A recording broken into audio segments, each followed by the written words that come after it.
In this module, you will learn about elastic and inelastic collisions in two dimensions. A game of billiards or carom shows collisions in two dimensions where the interaction of a body with another causes a sudden change in its path. During a collision, the velocity and magnitude of the colliding bodies may change. Any collision, regardless of its dimension, follows the law of conservation of momentum, which states that the total linear momentum before collision is equal to the total linear momentum after collision, provided no external force acts on the system.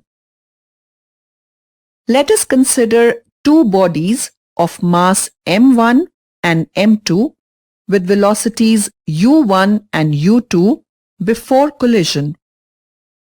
Applying conservation of momentum to two-dimensional collisions, for these bodies in a closed system, you get m1u1 plus m2u2 is equal to m1v1 plus m2v2, where v1 and v2 are the final velocities of the bodies after collision. The relative velocity before collision is the difference between the initial velocities of the two colliding bodies. The relative velocity after collision is the difference between the final velocities of the bodies. The ratio of the relative velocity of the bodies before and after collision gives a parameter known as coefficient of restitution, denoted by E. Depending on the values of the coefficient of restitution E, one can define the type of collision. If E is equal to 1, then the collision is perfectly elastic. If E is equal to 0, then the collision is perfectly inelastic. The objects do not need to stick together in an inelastic collision, but there is a loss of kinetic energy, unlike in an elastic collision. If the collision is completely inelastic, then the objects might stick together. Regardless of whether a collision is elastic or inelastic, momentum is always the same before and after the collision, as long as you have a closed system. Consider a two-dimensional elastic collision where a particle A of mass m1 and velocity u1 collides elastically with another particle B of mass m2 at rest, which means the velocity of the particle B before collision is 0. Just after the collision, particle A of mass m1 moves away with velocity v1, making a positive angle alpha with its initial direction along the x-axis, known as the angle of scattering.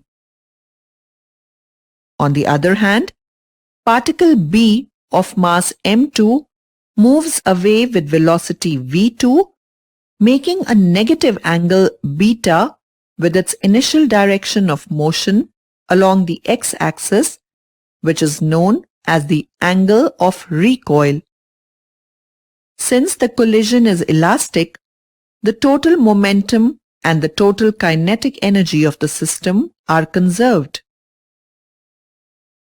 The law of conservation of momentum must be applied for both the x-axis and the y-axis. V1 cos alpha and V2 cos beta are the components of V1 and V2 respectively along the x-axis.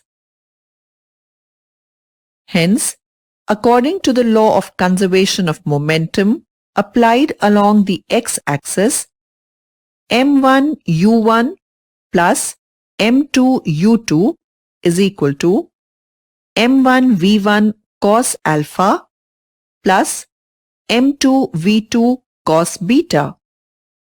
On simplification, we get m1 u1 is equal to m1 v1 cos alpha plus m2 v2 cos beta. Let this be equation 1. Similarly, v1 sin alpha and minus v2 sin beta are the components of v1 and v2 along the positive y-axis and the negative y-axis respectively. Hence, according to the law of conservation of momentum applied along the y-axis, we get m1 u1 plus m2 u2 is equal to m1 v1 sin alpha minus m2 v2 sin beta. As the initial velocities of the two bodies along the y-axis are 0, you get 0 on the left side of the equation. So, 0 is equal to m1 v1 sin alpha minus m2 v2 sin beta. On further simplification, we get m2 v2 sin beta is equal to m1 v1 sin alpha. Let this be equation 2. Since the total kinetic energy is also conserved in an elastic collision and u2 is 0, half m1 u1 square is equal to half m1 v1 square plus half m2 v2 square. On simplification, we get m1 into u1 minus v1 into u1 plus v1 is equal to m2 v2 square. Let this be equation 3. The total parameters among the three equations are m1, m2, u1, alpha, beta, v1 and v2. Thus, there are 7 parameters and 3 equations. If you know the values of m1, m2, u1 and at least 1 among alpha and beta, then you can determine the values of v1 and v2. It is not possible to solve 3 equations with 4 unknowns. Therefore, we will consider a special case where two bodies A and B have equal mass. Thus, m1 is equal to m2, which is equal to m.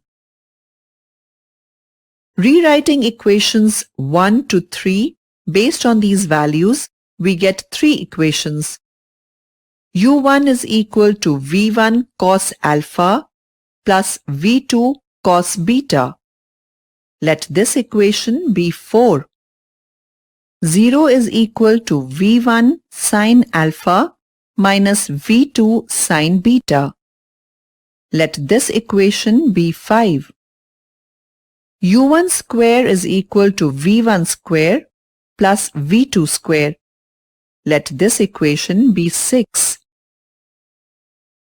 Substituting the value of u1 from equation 4 in equation 6, we get v1 cos alpha plus v2 cos beta whole square is equal to v1 square plus v2 square.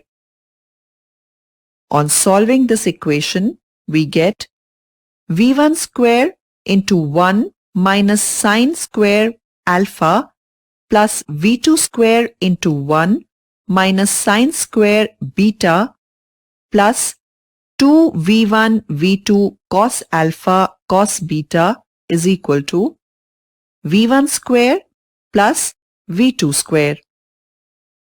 On further simplification, we get cos alpha is equal to v1 sin square alpha divided by v2 cos beta.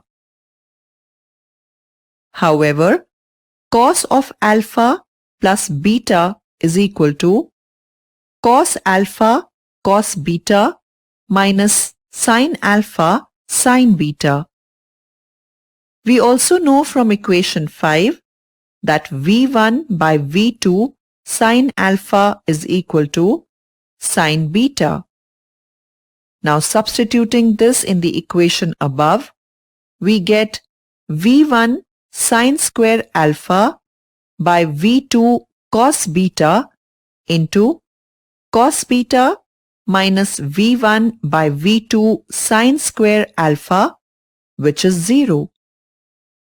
Therefore, cos of alpha plus beta is equal to 0. Hence, alpha plus beta is pi by 2. Thus, the sum of the angle of scattering and the angle of recoil is 90 degrees. In the special case of a two-dimensional, perfectly elastic collision between the particles of the same mass, the particles move mutually perpendicular to each other after the collision, as shown here. In general, the angle of scattering alpha depends on the mass of two colliding objects, and it can vary from 0 to 180 degrees. For a two-dimensional inelastic collision, if the special case is applied, then we get two equations with 4 unknowns. If two of the unknowns, alpha and beta, are given, then we can find the final velocities v1 and v2. Two-dimensional inelastic collisions that you observe in real life are the splattering of the yolk of an egg when it is dropped from a certain height, and the bouncing of a ball from the ground when dropped from a certain height. Let us now solve an example. A particle A with the same mass as that of particle B, moving with a velocity of 3 meters per second, collides elastically with B, which is at rest, whose angle of scattering was observed as 60 degrees. Let us find the velocities and the directions of A and B after collision. From the special case of two-dimensional elastic collisions, it can be inferred that alpha plus beta is equal to 90 degrees. Therefore, the required angle of recoil beta is 30 degrees.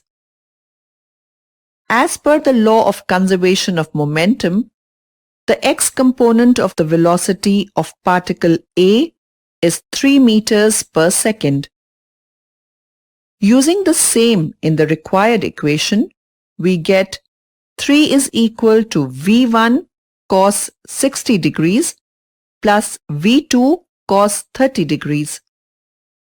On simplification, we get 6 is equal to v1 plus root 3 v2. Let this be equation 1. Let us now calculate the y component of velocity by using the required equation. 0 is equal to v1 sin 60 degrees minus v2 sin 30 degrees. On solving, we get v2 is equal to 3 root 3 by 2 meters per second. Let us look at another example where two particles with similar velocities but different masses, say m and 5m, moving along x and z directions, become a single entity on collision. Let's calculate its loss of energy and the velocity of the coalesced mass. Let the final velocity of the coalesced mass be v1. As per the law of conservation of momentum, the x component is mv is equal to 6 mv1 cos theta. Let this be equation 1. Similarly, let the y component of momentum be 5 mv is equal to 6 m v1 sine theta. Let this be equation 2. On solving both the equations, we get tan inverse of 5, which is equal to 78.6 degrees. Let us find the velocity of the final coalesce. From the trigonometric identities, we have sine squared theta plus cos squared theta is equal to 1. On substituting the values for sine and cos and solving the equation, we get the velocity of the coalesce v1 as root 26 v by 6. Hence, the final velocity of the coalesce is dependent on the initial velocity of the colliding bodies. The collision discussed in this example is an inelastic collision. Let us now examine the loss in kinetic energy of the coalesce. From the required equation, the kinetic energy before collision is half into mv square plus half into 5m into v square is equal to 3mv square. Similarly, kinetic energy after collision is half into 6m into v1 square. On solving further, we get the loss in kinetic energy of the coalesce as 5 by 6 mv square. In an elastic collision, both linear momentum and kinetic energy are conserved, whereas in an inelastic collision, only linear momentum is conserved, but not kinetic energy. You have now reached the end of this module. In this module, you learned that a sudden change in the path of a moving body or bodies due to its interaction with another body or bodies is called a collision. The magnitude and the direction of the velocity of the colliding bodies may change in a collision. Total linear momentum before collision is equal to the total linear momentum after collision if no external force acts on the system. The ratio of relative speeds before and after the collision of the bodies is known as the coefficient of restitution, E. For E is equal to 1, the collision is perfectly elastic, and for E is equal to 0, the collision is perfectly inelastic. If the mass of the particles in an elastic collision is the same, then the particles move at right angles after collision. In an inelastic collision, the particles tend to stick together as a single entity.